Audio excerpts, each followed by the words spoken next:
साथियों नमस्कार, मैं हूं नीरज पटेल और आप देख रहे हैं नेशन जनमत।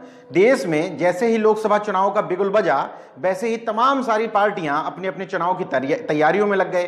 पार्टियों से जुड़े हुए समर्थकों ने भी पूरी कमर कस ली और उन्होंने अपने अपने नेताओं की शान में कसीदे गढ़ने शुरू कर दिए। इस बीच में हमारे जैसे लोगों ने अपनी जिम्मेदारी समझते हुए लोगों को सामाजिक न्याय, हिस्सेदारी, भागीदारी, आरक्षण, अधिकार, प्रतिनिधित्व, इन सारे शब्दों से वाकिफ कराना शुरू कर दिया। इसी बीच में दलित पिछड़ों की राजनीति में भी कुछ घटनाक्रम हुए। जैसे अनुप्रिया पटेल भारतीय जनता पार्टी से 2 सीटें लेकर संतुष्ट हो गई।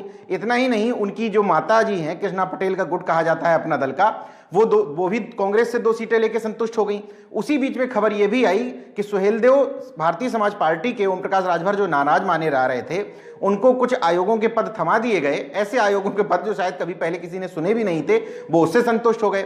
उसी बीच में खबर यह आई कि बहुजन समाज पार्टी तमाम सारे धन कुबेरों को टिकट बांट रही है, अपने कार्यकर्ताओं को साइडलाइन कर रही है। बीच में अखिलेश खेमे से खबर यह आती है कि पहले तो अखिलेश यादव अपनी पत्नी डिंपल यादव को टिकट दे देते हैं। इतना ही नहीं, प्रोफेसर रामगोपाल यादव के बेटे अक्षय यादव को भी टिकट दे देते हैं। इस पर भी सवाल उठने शुरू होते हैं। इसके बाद वो गोंडा से पंडित सिंह को टिकट थमा देते हैं।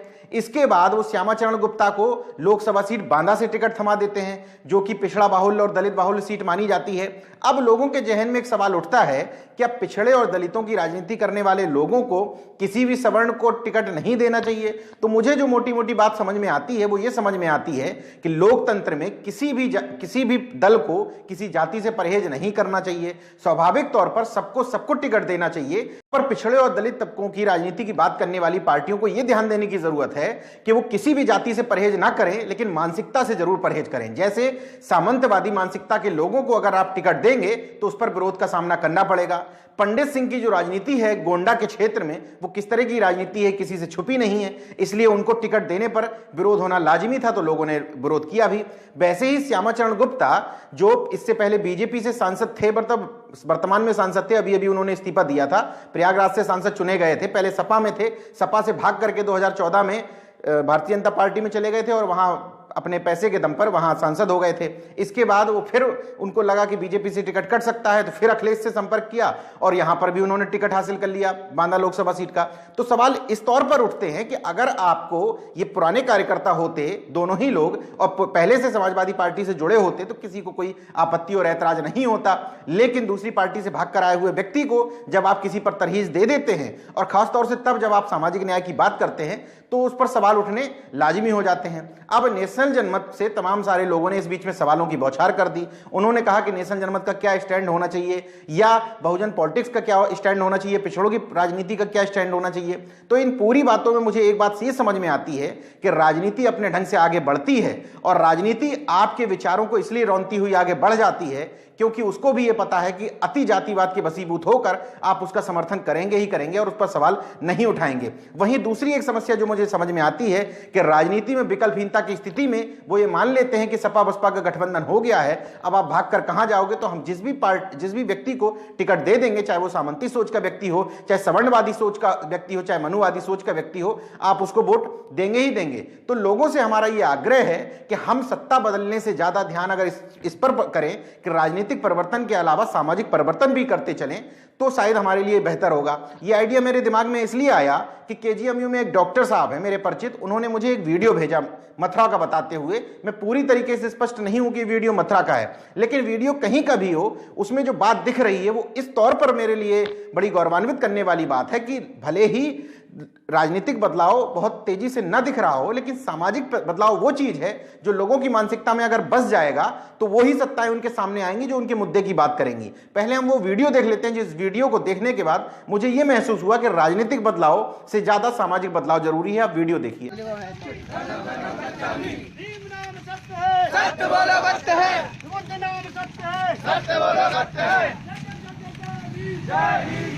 बुद्ध नाम सत्य है।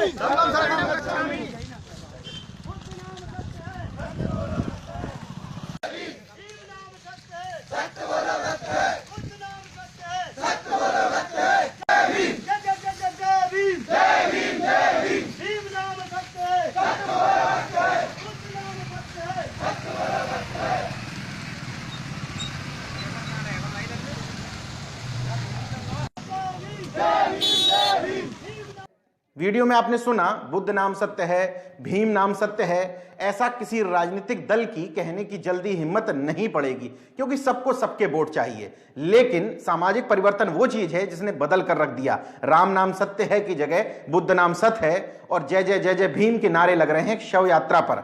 यह सामाजिक बदलाव है।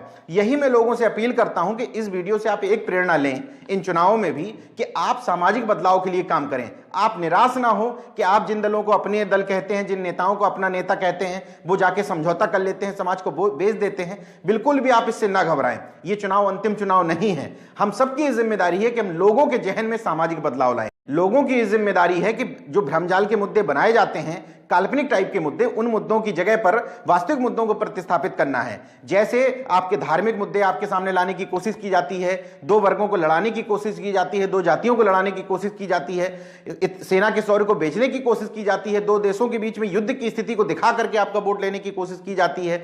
आपकी कोशिश यह होनी चाहिए कि मुद्दे किसान के मुद्दे हों, बेरोजगारी के मुद्दे हों, घर परिवार से जुड़े हुए मुद्दे हों, महंगाई के मुद्दे हों, शिक्षा के मुद्दे हों, स्वास्थ्य के मुद्दे हों, ये सारे जो मुद्दे हैं, इन मुद्दों को अगर हम उनके छद्म मुद्दों से प्रतिस्थापित कर पाए तभी सामाजिक बदलाव होगा। कुल मिलाकर के जब अति जातिवाद से हटकर हम गलत को गलत कहना शुरू कर देंगे और किसी भी गलत निर्णय लेने पर हम ये नहीं सोचेंगे कि अमुक नेता हमारी जाति का है, हम उसकी आलोचना करने में जरा भी नहीं हिचकेंगे। अगर वो सामाजिक न्याय के मुद्दे से हटने की कोशिश कर रहा है और सामाजिक न्याय के नाम पर वोट मांगता है, तो हम उसको अगर आलोचना करने से नहीं चूकेंगे तो निश्चित रूप से पार्टियों को भी बात समझ में आ जाएगी कि केवल पिछड़ा वर्ग का नाम ले लेने से, केवल दलित वर्ग का नाम ले लेने से अब इनके वोट मिलने वाले नहीं हैं। हमें इनके लिए काम करना पड़ेगा। चाहे बहुजन समाज पार्टी हो, समाजवादी पार्टी हो, अपना दल हो, तेजस्वी यादव की पार्टी हो, ओम प्रकाश राजभर की पार्टी हो, या कहीं की भी पार्टी हो, जो पार्टियां पिछड़े दलितों की बात करती हैं, वो आपके मुद्दों पर तब वापस लौटेंगी जब उनको पता होगा कि आपके लिए मुद्दे ज्यादा महत्वपूर्ण हो जाएंगे।